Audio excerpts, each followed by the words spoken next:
Evangelho de João, capítulo de número 14. Oh, tu estás aqui, Espírito Santo. Evangelho de João, capítulo de número 14. Eu vou ler a partir do verso de número 1. Aleluia, tu és bem-vindo neste lugar, Espírito Santo. Evangelho de João, capítulo 14, verso 1. A palavra de Deus diz assim: não se turbe o vosso coração, credes em Deus, crede também em mim. Na casa de meu pai há muitas moradas, se não fosse assim, eu vos teria dito, pois vou preparar-vos lugar. E se eu for e vos preparar lugar, virei outra vez e vos levarei para mim mesmo, para que onde eu estiver, estejais vós também. Mesmo vós sabeis para onde vou e conheceis o caminho. Disse-lhe Tomé: Senhor, nós não sabemos para onde vais, como podemos saber o caminho? Disse-lhe Jesus: eu sou o caminho e a verdade e a vida. Ninguém vem ao Pai senão por mim. Amém? Que Deus abençoe a porção da sua palavra. Você pode se assentar, por gentileza. Aleluias. Esse texto que eu acabo de ler, querido, é um dos textos mais confortantes do Novo Testamento. É um texto que nos traz alento, é um texto que nos traz conforto em saber que nós não estamos sozinhos, em saber que há um cuidado especial do Senhor Jesus para com as nossas vidas. Conforta o nosso coração em entendermos que a história não terminou com a crucificação. E quando Jesus reúne os seus discípulos aqui no capítulo 14 do Evangelho de João, ele está justamente declarando, ele está justamente proclamando: a história não termina aqui, a história tem continuidade, a história tem continuação. Isso conforta o nosso coração, por entendermos, queridos, que o começo das coisas e o fim das coisas, elas estão em Deus mesmo, porque Ele diz: eu sou o alfa, eu sou o ômega, eu sou o princípio, eu sou o fim. Nele está reunido todas as coisas, temporais e as atemporais. Nele está reunido toda a eternidade, porque só Ele é Deus. Quando nós lemos esse texto, o que conforta o nosso coração é saber que nós estamos dentro de um mover do Espírito, dentro de uma obra do Espírito, que ela não foi finalizada, ela está iniciada, ela está apenas iniciada, mas ela não está finalizada. Existe um porquê a obra de Jesus na nossa vida, existe um porquê a obra do Espírito Santo nas nossas vidas, existe um porquê da obra da cruz, existe um porquê da ressurreição. Sim, nada terminou, apenas está no começo de todas as coisas. Eu sei que é difícil o mundo que nós estamos vivendo. Nós estamos vivendo dias difíceis, nós estamos vivendo dias maus, nós estamos vivendo dias de opressão. E cada dia, segundo o que diz as Escrituras, vai ficar pior. Cada dia, amado, vai ficar insuportável viver no mundo. Cada dia, não espere que governos humanos estabeleçam algum tipo de paz na terra, porque não vai haver paz na terra. Muito pelo contrário, Jesus diz: quando os homens disserem paz, paz, acautelai-vos, porque haverá guerra e guerra e guerra. Então não espere tempos bons, não espere tempos melhores no mundo. Esse mundo, amado, jaz no maligno e está cheio de aflições. Então viva esse momento com intensidade. Peça a plenitude do Espírito de Deus para você viver com intensidade. Domingo passado nós ministramos a respeito do arrebatamento. E algumas pessoas me procuraram durante a semana e elas estavam assim meio que decepcionadas. Elas estavam arrasadas por aquilo que eu ministrei. É verdade. Irmãos, eu dei atendimento pastoral aqui há alguns dias até mais de meia-noite. Algumas pessoas desoladas e dizendo: pastor, então nada faz sentido. Eu digo: aleluia, o evangelho penetrou no coração. Pastor, nada faz sentido. Meu Deus, e agora? Algumas pessoas até disseram: não, pastor, você tem que dizer que a gente tem que trabalhar, porque a gente tem que vencer. Você tem que falar, pastor. Olha, eu gostei de toda a ministração. Teve um irmão que me disse: eu gostei de toda a ministração, mas daquela parte que você falou, que o camarada vai tomar minha fazenda no Goiás, aí eu não gostei. Porque eu disse: olha, quem está acumulando bens aqui na terra, quando for o arrebatamento, tudo vai ficar. Alguns irmãos ficaram desolados com isso. Mas então, e tudo que eu conquistei, pastor? Vai ficar. Porque você tem um tesouro maior nos céus. Amado, essa semana algumas pessoas ficaram desoladas. É sério. Mas e o meu projeto? Eu digo: continua nele até Jesus voltar. Pastor, mas agora que eu comprei a casa dos sonhos, desfruta dela, porque você tem pouco tempo para desfrutar. Então desfruta com intensidade. Você está entendendo, amém? Pastor, mas eu estava querendo comprar um apartamento na praia. Corre enquanto dá tempo. E convida a gente nas férias. Enquanto dá tempo. Você está entendendo, amém? Entendeu? Então não fica desolado não, desfruta enquanto você pode. Pelo contrário, viva com intensidade, porque Jesus está voltando. Jesus está voltando. Várias pessoas me procuraram essa semana e disseram assim: não dá nem vontade mais de querer conquistar. Eu disse: não, porque você não sabe o dia que ele volta, filho. Ele pode voltar hoje, como ele pode voltar daqui 10 anos. Então vai desfrutando, amém? Continua sonhando, continua no seu projeto, mas o projeto maior seja a volta. O projeto maior seja a volta de Jesus. Estai, pois, preparado para a volta do Senhor Jesus, amém? Continua trabalhando, continua sonhando. Você que está fazendo faculdade, termina a faculdade, vai, investe na sua vida, sabendo que ele pode voltar hoje, e não adiantou nada a sua faculdade. Pastor, então parar. Não para não, porque ele pode voltar daqui 10, 20 anos e você perdeu de fazer faculdade. Você está entendendo, amém?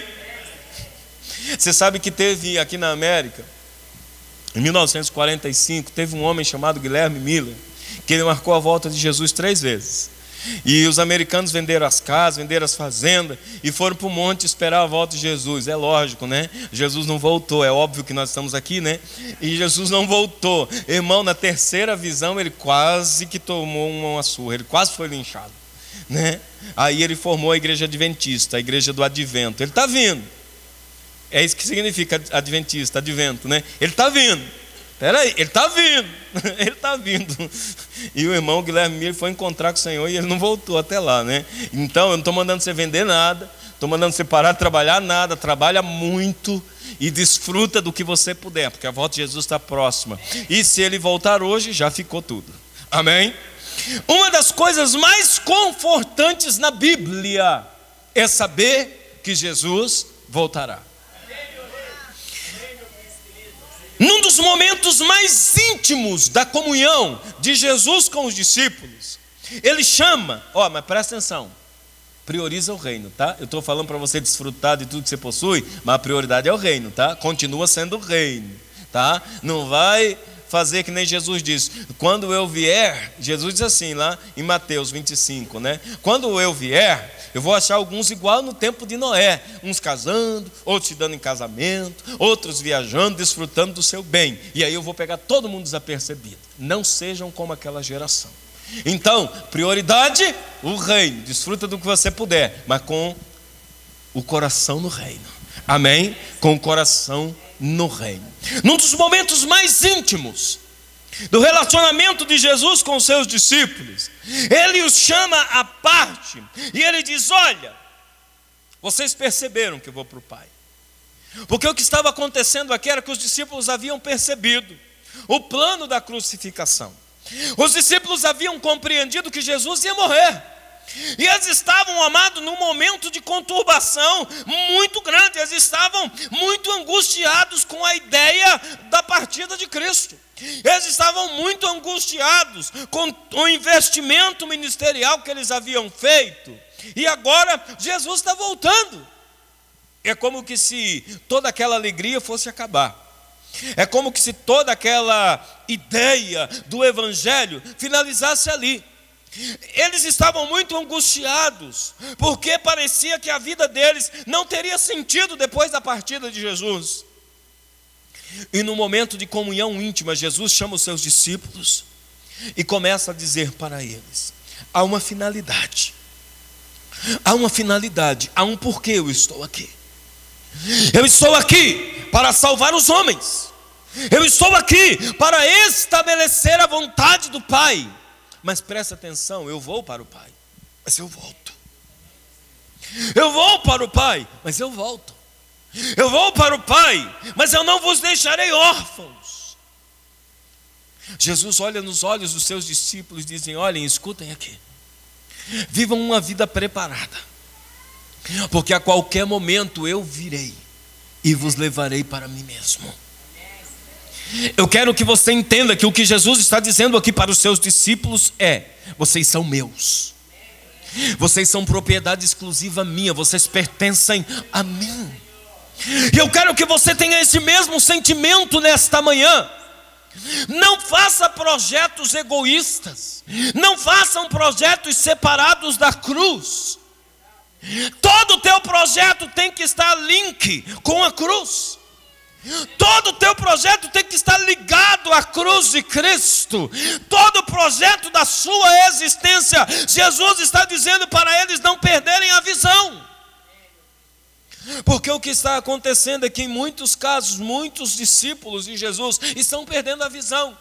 Como que se não fizesse mais sentido adorar, como que se não fizesse mais sentido andar no caminho, porque os dias são maus, há uma desesperança no mundo. E ao contrário disso, Jesus está dizendo: olhem para mim, olhem para mim, não tirem os olhos dos céus, porque em breve eu irei voltar. Eu quero dizer a você nessa manhã, igreja, não tire os teus olhos dos céus um minuto. Tudo que você for fazer, compare com as coisas celestiais. Tudo que você for fazer, compare com as coisas celestiais. Se vale a pena. Você entende isso, amém? Não viva uma vida de desilusão, porque Ele prometeu que Ele vai voltar. Ele prometeu e Ele quer dizer a você nessa manhã, e Ele está dizendo a você nessa manhã, que você faz parte desse projeto. Ser crente, querido, não é apenas pertencer a um grupo religioso. Ser crente é muito mais do que isso. Ser crente, amado, é um entendimento, é uma revelação de que existe algo maior nos esperando, de que existe, amado, uma volta prometida, de que existem lugares celestiais que estão preparados. Eu não sou crente apenas para receber o benefício da cruz, porque a Bíblia diz, amado, em Romanos capítulo 8, verso 32, que aquele que não poupou o seu único filho, Ele não nos daria também juntamente com Ele todas as coisas. Então eu já ganhei todas as coisas, mas essa não é a motivação. O benefício da cruz, querido, ele está disponível. Eu posso na cruz orar e receber a cura. Eu posso orar e receber a prosperidade. Eu posso orar e receber conforto. Mas há muito mais do que isso. A cruz tem algo específico nela, que é um destino. A cruz, amado, ela tem mais do que uma vida boa para você, ela tem um destino para você. A vinda de Jesus aqui na terra como gente, Ele veio, amado, para dar um destino à sua alma, para dar um destino ao teu espírito. Então eu quero que você viva olhando para os céus, o coração para o Rei, o coração inclinado para Ele, sabendo e entendendo o porquê você existe, sabendo e entendendo o porquê você aceitou a Jesus como Senhor e Salvador da sua vida, tendo uma consciência da tua conversão.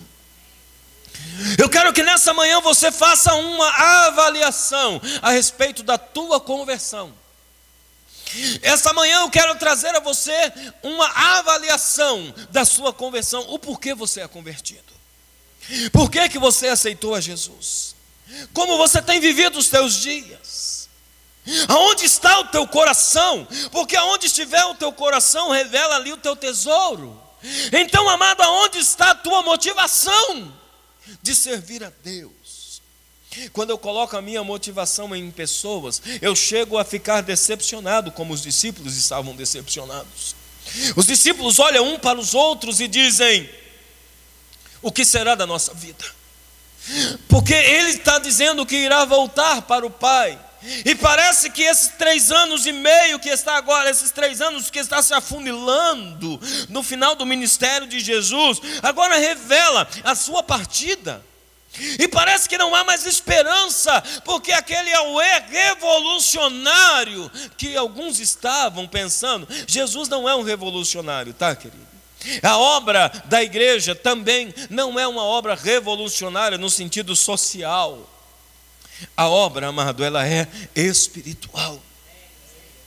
Os discípulos nesse instante não haviam compreendido ainda a essência do Evangelho. E alguns ainda hoje não compreendem a essência do Evangelho. A igreja não existe para fazer obra social, ainda que ela possa fazer, mas esse não é o fundamento da igreja. A igreja, ela não existe para te dar um conforto almático, que você saia daqui se confortante e que, uau, eu vou vencer. A igreja não existe para trazer pregadores com um discurso triunfalista. Não, a igreja, querido, ela existe com uma essência maior: o reino dos céus, as mansões celestiais. A igreja existe por causa de um destino que está traçado para você e para a sua família. Você precisa entender o cerne do Evangelho. Você precisa entender, amado, o verdadeiro motivo do Evangelho. O Evangelho existe para que eu esteja entrelaçado com Cristo. Eu estou sendo formado em Cristo Jesus. Jesus, amado, continua conversando com eles nesse capítulo. E é muito interessante, porque quando chega por volta do versículo 16, 17 e 18, Jesus já está dizendo um plano maior, de viver neles, eles em Jesus, de haver uma conexão espiritual entre nós e Ele, muito maior do que um relacionamento externo e frio. Um relacionamento completamente comprometido com Ele. Nós estamos, amados, nos deparando agora, em pleno século 21, com a eminência da volta de Jesus. E Jesus diz aos seus discípulos: não fiquem perturbados com isso. Não conturbem ou não perturbem os vossos corações. Mantenha a sua fé. Crede em Deus e crede também em mim. O Senhor está fazendo um convite para você nessa manhã, para manter os teus olhos nele. O Senhor está fazendo um convite nessa manhã para você não se desviar nem para a direita, nem para a esquerda. Escute, querido, viva uma vida centralizada em Cristo. Que Cristo seja o centro de todas as tuas decisões. Que tudo que você for decidir a respeito da sua vida, Cristo seja o primeiro a ser participante disso. Um simples ato até o maior dos atos. Cristo tem que ser o centro. Cristo tem que estar centralizado na sua vida, no teu respirar, no teu cantar, no teu orar, no ler a palavra. Cristo tem que estar todo o tempo no teu coração. Você tem que sentir Jesus presente, filho. Pastor, e quando eu não sinto a presença, então você vai se humilhar. Que você sente. Só não sente a presença dele quem não se quebranta. Só não sente a presença dele quem não se humilha. Porque é promessa: eu enviarei um outro Consolador, e ele estará com você todos os dias. Então só não sente a presença dele quem não se humilha, quem não se quebranta. Quebrante-se, humilhe-se diante dele até sentir a presença dele. Viver uma vida, filho, regrada, não pelos que os teus olhos veem, querido, mas viver uma vida regrada pelo que você crê. Creia em Deus e crê também em mim. Mantenha a sua fé centralizada em Cristo, que você nunca a perderá. Nós estamos vivendo os dias finais, e nos dias finais Jesus nos advertiu que alguns perderiam a sua fé. Jesus disse que nos últimos dias muitos apostatarão da fé. A apostasia jaz no mundo. A apostasia está aqui. Algumas pessoas, amado, porque elas comparam coisas espirituais com coisas terrenas, elas começam a perder a sua fé. Mas a Bíblia diz que não pode ser assim. Você precisa comparar as coisas espirituais com coisas espirituais, e assim você vai conservar a tua fé. Mas se você comparar coisas espirituais com coisas carnais, você vai perder a sua fé. E Jesus disse: quando o Filho do Homem vier, porventura encontrará fé na terra? Mas se ele recuar, a minha alma não tem prazer nele, disse o Senhor. Então você não pode perder a tua fé. Para de querer comparar coisas espirituais com coisas naturais. Você vive, amado, num ambiente sobrenatural. O Senhor Jesus está dizendo aos discípulos aqui no capítulo 14: vocês precisam viver a partir de agora uma vida no Espírito, para viverem num ambiente completamente espiritual. Senão vocês não vão conseguir vencer. Se você não viver, amado, num ambiente espiritual, você não vai conseguir vencer. Se você não espiritualizar o teu trabalho, se você não espiritualizar a tua casa, se você não espiritualizar, amado, até uma ida ao shopping center, se você não espiritualizar, amado, até uma ida ao supermercado ou à padaria, ou aonde quer que seja, se você não espiritualizar, você não vai conseguir manter a tua fé, você não vai conseguir manter os teus olhos firmados nele. Você precisa espiritualizar tudo. Vida no Espírito, querido. Eu costumo dizer que até um pneu furado eu espiritualizo. Como assim, pastor? Furou o pneu. Glória a Deus. É porque Deus não queria que eu seguisse viagem. Tem alguma coisa errada. Você está entendendo, amém? Até um pneu furado eu espiritualizo, querido. Porque o Espírito de Deus está nos convidando a, nesses últimos dias, vivermos uma vida no Espírito. Vivemos uma vida, querido, com os olhos nele, com os olhos no céu o tempo todo. O tempo todo. Um desses dias eu estava dirigindo e comecei a olhar para o céu. E eu comecei a ver umas nuvens branquinhas, uma ali, outra aqui. E eu comecei a dizer: meu Deus, o que impede esse céu se abrir agora?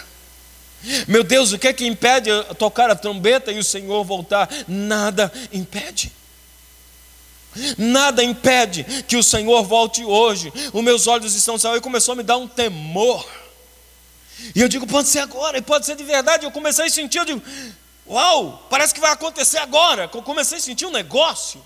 Eu digo: parece que vai acontecer agora. Você entende isso? Amém? Querido, o mundo sabe disso. Ontem eu descobri uma série na televisão que está passando. Está passando uma série, After Armageddon. E eu disse: meu Deus, depois do Armageddon. Eu digo: meu Deus, o que é isso? Eu coloquei na televisão para assistir. Alguns generais americanos, e alguns professores de faculdades, como da Harvard e outras tantas, dando uma palestra e dizendo: olha, vai acontecer. Escute, eles dizendo: vai acontecer. E eles ensinando técnicas de sobrevivência. Eu até gravei. Não para mim, né? Mas só para ver qual é a ideia deles. Porque eu não vou ficar aqui mesmo. Eu não vou estar aqui. E eles, irmãos, pessoas que não são crentes, tá? Você fala assim: puxa vida, parece uma loucura dos crentes, né? Eu estou falando professores da Harvard. E estou falando, amado, de generais americanos, dizendo: olha, você tem que fazer assim, você tem que fazer assim, você tem que fazer assim, e mostrando algumas encenações, como que as pessoas devem fazer depois do Armagedon, para eles sobreviverem. Então até o ímpio crer, querido. Até o ímpio crê e está se preparando para ficar. Eu estou me preparando para subir. Jesus diz: não se turbe o vosso coração. Não fique conturbado com essa ideia. Não fiquem perturbados achando que é o fim, porque é apenas o começo. Diga para o irmão que está do seu lado: não é o fim, é apenas o começo. Participar de uma reunião como essa, nessa manhã, é um privilégio para você. Porque você está ouvindo, amado, o que está acontecendo no mundo e o que será. Prepara-te para te encontrar com o Senhor, teu Deus. Prepara-te para te encontrar com o Senhor, teu Deus. Ele está voltando. Na casa do meu Pai, na casa do meu Pai há muitas moradas. Se não fosse assim, eu vou-lo teria dito, pois vou preparar lugar. Eu gosto dessa palavra. Na casa do meu Pai há moradas. Em alguns momentos dá a impressão que ele está falando de mansões, mas no texto original ele está falando de aposentos. Moradas, ele está falando de aposentos. Aposentos na casa do meu Pai. Fala que Deus está te levando para a casa dele. Fala que Deus está te trazendo para junto dele. Porque Deus não pode viver sem você. Deus é apaixonado por você, igreja, entenda isso. Ele é tão apaixonado por você que ele deu o seu único filho para morrer por você. Ele, amado, te ama e quer que você não se perca. Mas muitas vezes nós nos tornamos tão confiantes a respeito do que nós cremos, que nós estamos nos perdendo e não percebemos. Às vezes você está tão confiante da tua salvação, que você começa a ignorar princípios, porque você está tão confiante dela. Deixa eu te dizer, você não pode ignorar princípios. Você não pode, amado, andar como que se já estivesse tão garantido a ponto de fazer o que você queira. O Senhor Jesus nos advertiu: guarda o que tens, para que ninguém roube a tua coroa, e o que está de pé, cuide, para que não caia. Então, amado, isso aqui tem que ser como no primeiro amor. Você se lembra quando você se converteu, o medo que você tinha de desviar-se? Você se lembra quando você se converteu, que cuidado que você tomava para fazer as coisas? Você se lembra disso? Irmãos, todo novo convertido é chato demais, porque eles querem tomar cuidado em tudo. Você não sabe o que é para um pastor um novo convertido. Você não sabe o que é para um pastor um novo convertido. O camarada te liga de madrugada dizendo: pastor, será que eu posso? Você entende isso, amém? O camarada diz: pastor, olha, eu estou aqui agora, estou na fila do banco, aconteceu um negócio, eu como crente, qual é a minha decisão aqui como crente? Por quê? Porque ele tem os olhos em Cristo, porque ele não quer perder a sua salvação. Você entende isso, amém? Mas os anos vão passando e o crente vai se esquecendo desses princípios. Você precisa tomar cuidado. Você precisa olhar para Cristo, amado, com forma intensa, com um amor, amado, que arde no seu coração. Quando nós aceitamos a Jesus, a gente começa logo se preparar para a volta de Jesus e ser cheio do Espírito Santo, não é assim? Todo novo convertido vive esse fervor de se preparar para a volta de Jesus, ser cheio do Espírito Santo. Aí de repente o crentão vai lá e recebe batismo com o Espírito Santo. Aí tem a língua até enferrujada, que não lembra qual foi o último dia que falou em línguas. Deixa eu te dizer, você precisa continuar sendo cheio do Espírito Santo. Você precisa continuar sentindo do Espírito Santo. Você precisa orar como no princípio. Você precisa jejuar como no princípio. Você precisa buscar o Espírito Santo como no princípio e dizer: eu quero, eu te desejo, eu te anseio. Aqueles que ainda não são batizados com o Espírito Santo, querido, comece urgentemente a clamar isso desesperadamente todos os dias da sua vida: eu quero ser cheio. E você que já conheceu o Espírito Santo, amados, não aposente o Espírito Santo. Diga: eu quero continuar sentindo, porque eu vou dizer algo a você: Deus é um Deus criativo. Você nunca vai sentir da mesma forma todas as vezes, porque Deus tem um vinho novo para você. Porque Deus tem óleo fresco para você em todo tempo. Nunca será igual, nunca será igual. E à medida que você vai, amado, buscando com maior intensidade vai sendo essa presença maravilhosa. Com maior intensidade vai sendo essa presença, porque Deus está te construindo, porque Deus está formando Jesus em você, porque Deus, amado, está vindo habitar em você, até que essa obra se consuma. Você precisa ter o mesmo amor, você precisa conservar o mesmo fervor. Crede em Deus, crede também em mim. Na casa do meu pai há muitos aposentos, eu vou levar você para lá. Você vai viver comigo, você vai morar comigo. É isso que Jesus estava dizendo. E ainda que não tivesse lugar suficiente, eu iria preparar lugar para você. Para onde eu estiver, você esteja comigo. Porque eu estou apaixonado por você. Você acha que é à toa que se chama paixão de Cristo? Foi a sua paixão, amado, que o levou à cruz. E a paixão dele por mim e por você. Eu não posso perder a minha fé, não posso perder a minha esperança. E eu não posso me desviar do propósito. Diga para o teu irmão, você não pode se desviar do propósito.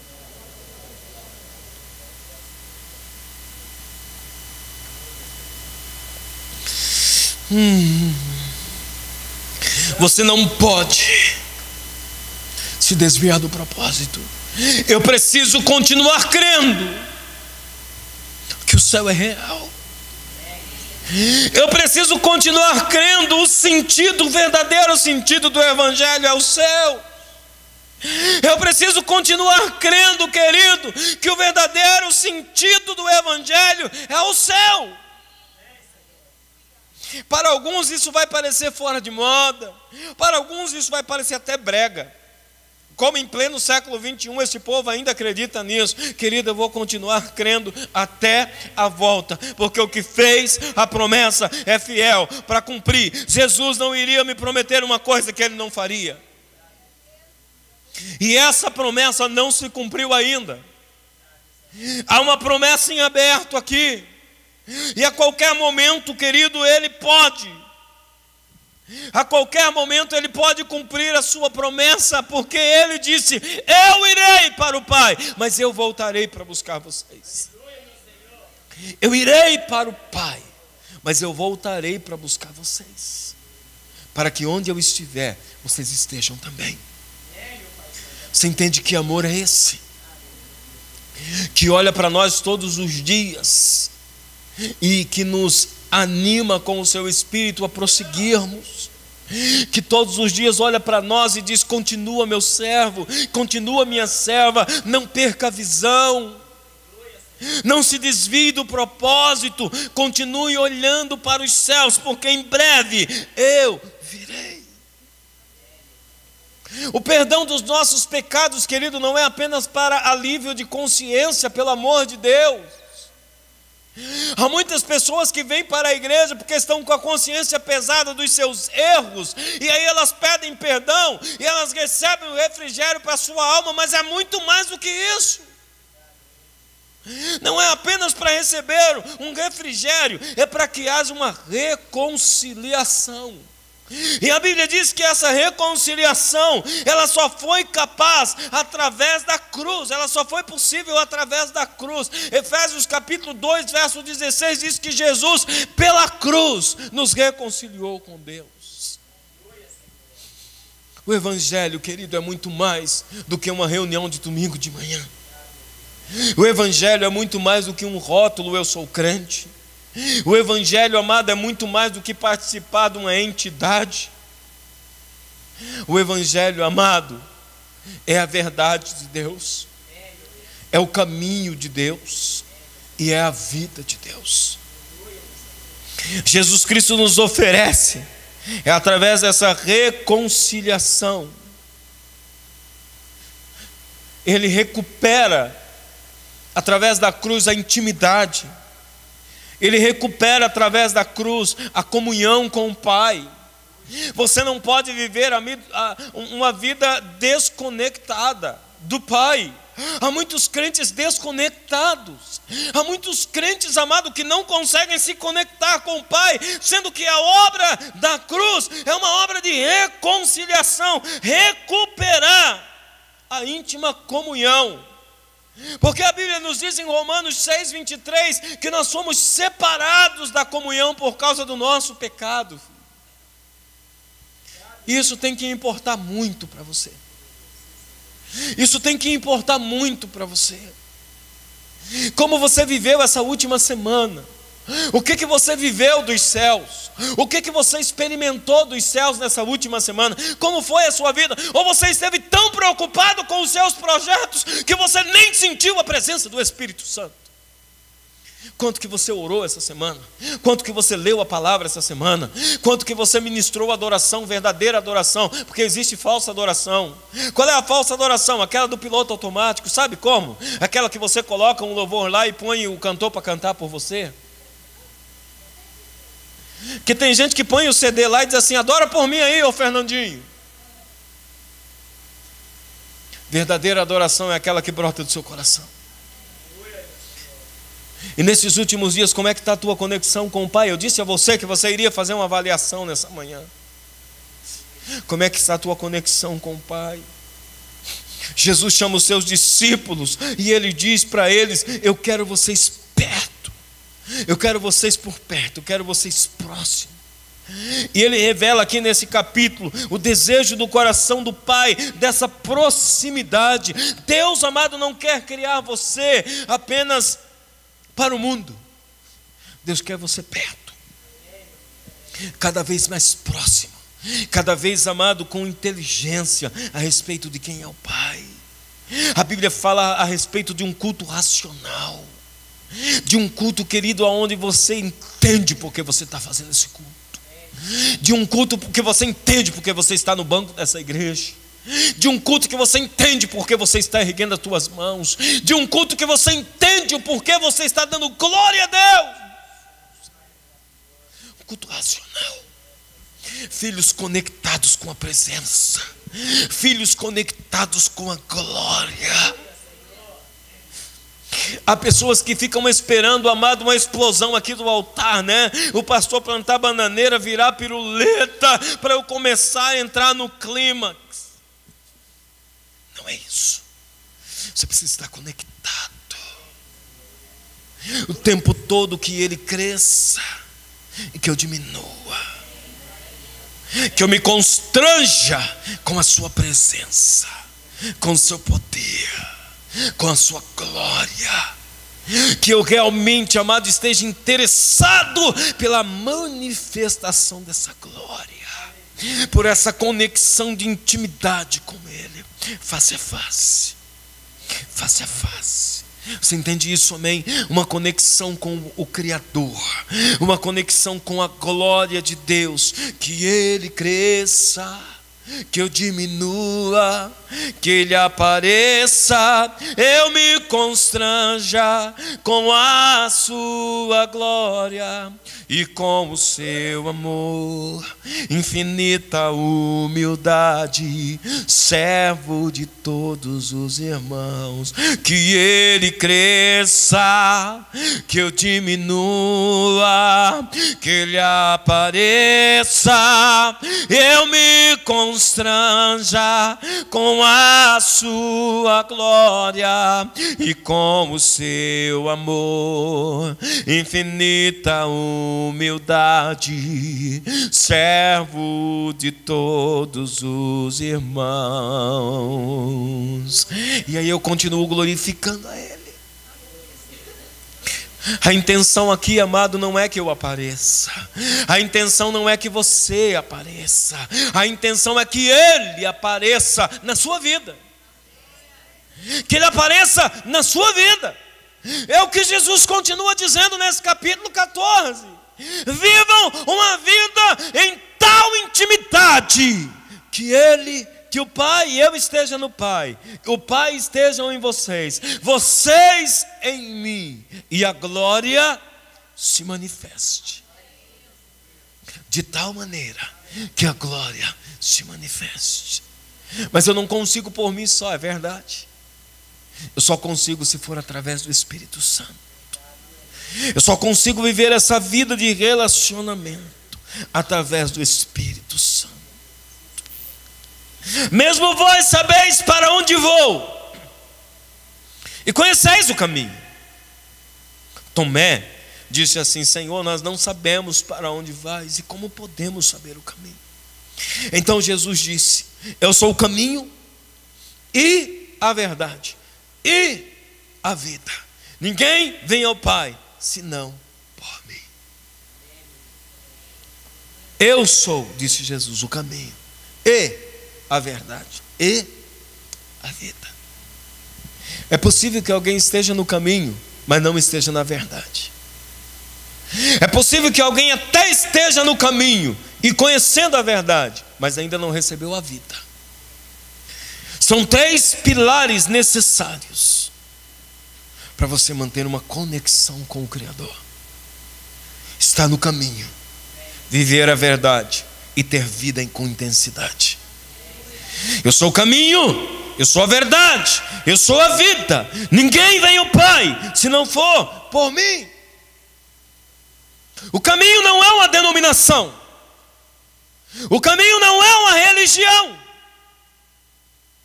O caminho é Cristo.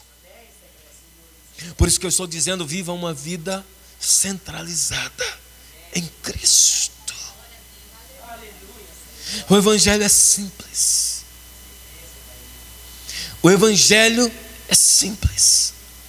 Eu poderia resumir o Evangelho em 2 palavras: aceitação e renúncia. Isso é Evangelho. Em 2 palavras: aceitação e renúncia. Eu aceito, e é fácil aceitar, porque quando eu aceito, eu estou recebendo. Quando eu renuncio, é difícil, porque eu não estou recebendo nada. Na renúncia você não recebe nada, você doa, você entrega, você se esvazia, mas é o único jeito de você ser cheio dele. Aceitação e renúncia. O Evangelho é simples, querido. O Evangelho não precisa de muitas coisas para você compreender. O Evangelho ele só precisa você entender essas 2 coisas: aceitação e renúncia. Quando você pensa no céu, o que você pensa sobre? Como você pensa que é o céu? Porque há muitas pessoas dentro da igreja que não acreditam no céu. Elas dizem: ah tá, o céu, ok, o céu, deve haver. Mas existem pessoas que já estão além desse processo. Existem pessoas que já estão transcendendo aos céus. Existem pessoas que já compreenderam, amado, que sua morada não é aqui. Existem pessoas que já entenderam que existe um projeto maior. Queridos,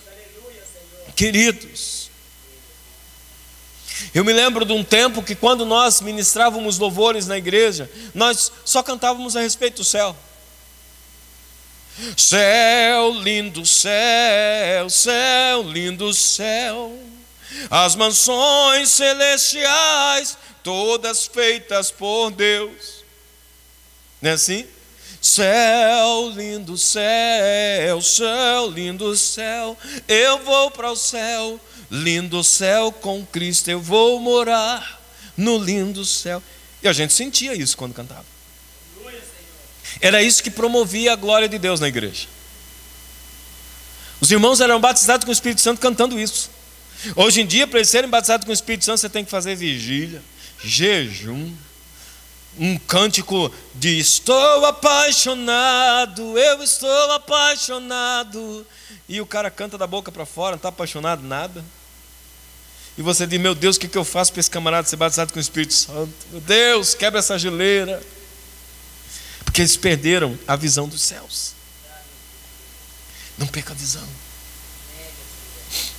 Olha aí, fica uma dica para quem não é batizado com o Espírito Santo ainda. Quer ser batizado com o Espírito Santo? Visão no céu. Porque isso vai gerar em você uma identidade divina. Se você tiver a identidade, ele vem. Se você não tiver a identidade, ele não vem. Olha nos céus, querido. Você entende isso? Eu me lembro da minha avó: passarinhos, belas flores querem me encantar, né? E aí diz: das moradas celestiais, quando será que eu vou? E a gente ficava assim, o tempo todo, namorando os céus. Uma igreja que namorava os céus. Você entende isso, igreja? Eu quero que você saia hoje, amado, namorando os céus. Qual foi o último dia que você olhou para os céus? Tirando da Big Moon lá, daquela grande Moon lá, daquela grande lua que apareceu esses dias. Conheço gente que acordou 4 horas da manhã para ver lua. Ai, meu pai.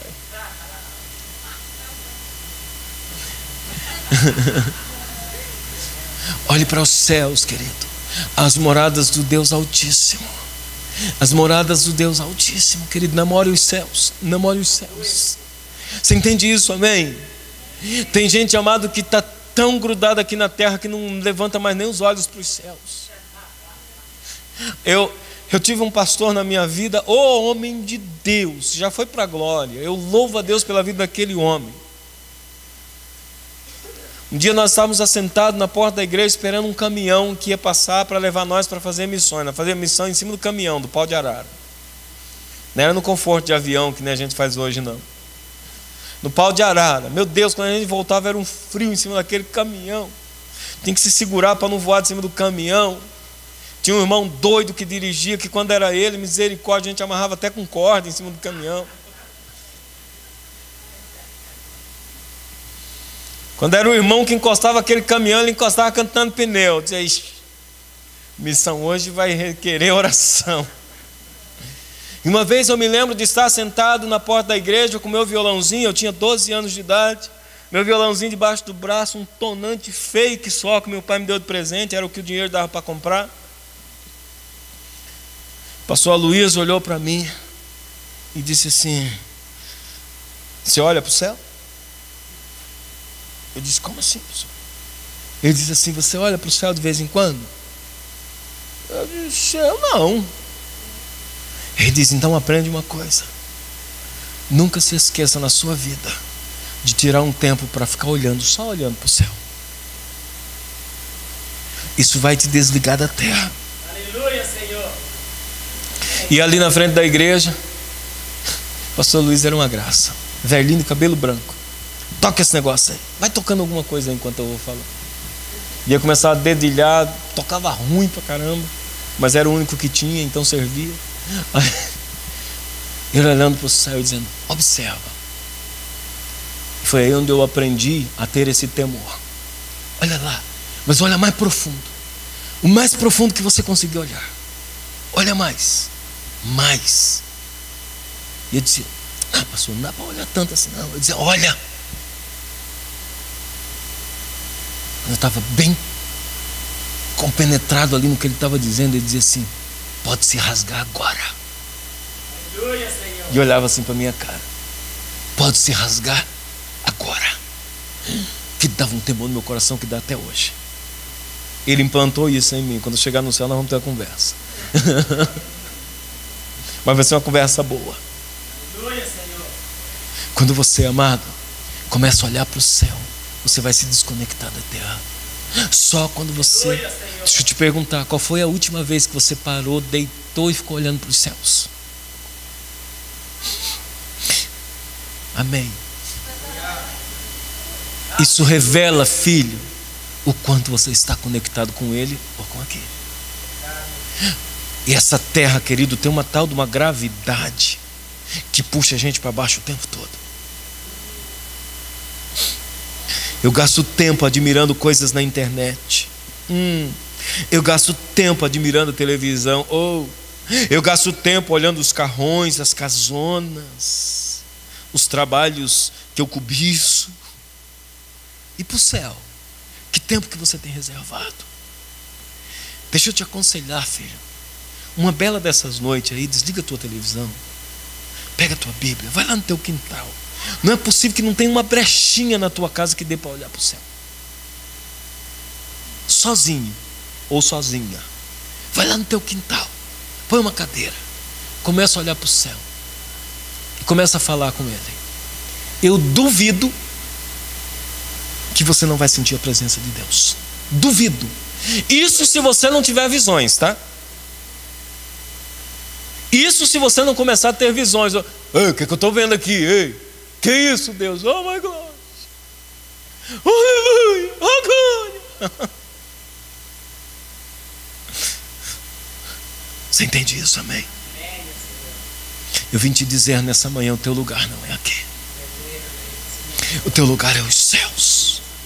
Reserva um tempo de intimidade com Deus, porque Deus está doido por essa intimidade, querido. Doido é forma de expressão, mas Deus está apostando nessa intimidade, porque Ele é apaixonado por você. Ele quer que você tire um tempo para Ele. Eu sou o caminho, eu sou a verdade e eu sou a vida. Veja que essas três coisas estão separadas. É capaz de alguém até estar no caminho, mas não está vivendo a verdade. O caminho, a verdade e a vida são separados.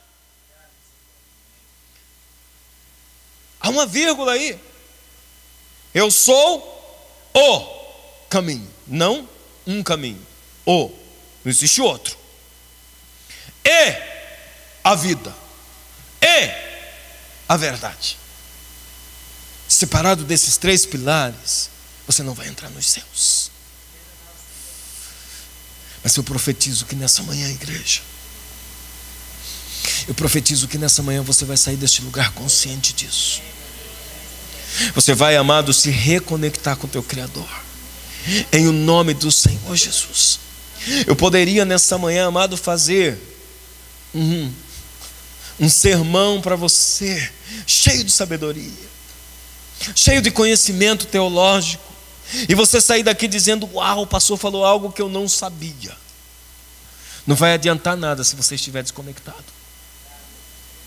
Vai provocar um frisson aqui enquanto você estiver aqui. Você vai até dar um glória mais alto, mas quando sair lá fora já perdeu.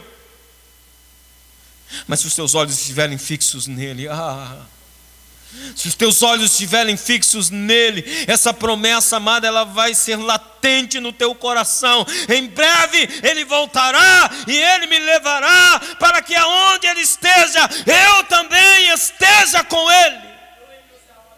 Essa é a verdade do Evangelho e não há outra. E não há outra. É por isso que eu sou crente. É por isso que eu creio em Deus e eu creio nele, para ser cheio do Espírito Santo. Eu quero te dar um conselho durante essa semana. Faz um jejum. E durante esse jejum, faz o que eu estou te dizendo. Pega a Bíblia, pega uma cadeira, põe lá no teu quintal ou na tua varanda, se você mora em apartamento. Fique em silêncio, observando os céus, e comece a glorificar a Deus, sem pedir nada, tá, filho? Porque a gente acha que oração é assim, é só para pedir, né? E a Bíblia é a caixinha da promessa, né? Só aquele caixinha da promessa só tem versículo que diz que triunfalista, né? Que você vai vencer, que você é isso, que você é aquilo. Mas tira um tempo com Deus e começa a dizer: Tu és o meu Deus, Tu és o meu Deus, eu sou teu, Senhor. Me livra de mim mesmo, me livra dos prazeres desse mundo, Senhor. Me livra das coisas deste mundo, me livra da ganância dessa terra. Deus, tira os meus olhos aqui da terra, põe os meus olhos em Ti. E aí, filho, o teu coração não vai mais viver essa agonia, essa angústia. Tem gente que vive uma agonia, uma angústia e não sabe por que é, porque teu coração está muito apegado à terra. Jesus diz: põe os olhos em mim, que o teu coração não vai ficar essa angústia, essa nhaca. Tem crente que vive uma nhaca, chega na igreja com cara de nhaca. Você já viu crente com cara de nhaca? Não? Vem aqui em cima então. Você vai ver uma visão panorâmica. Coloque-se de pé, eu quero orar com você. Rei da glória,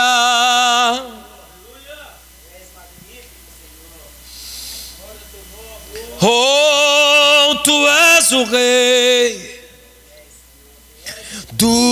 universo que se esvaziou.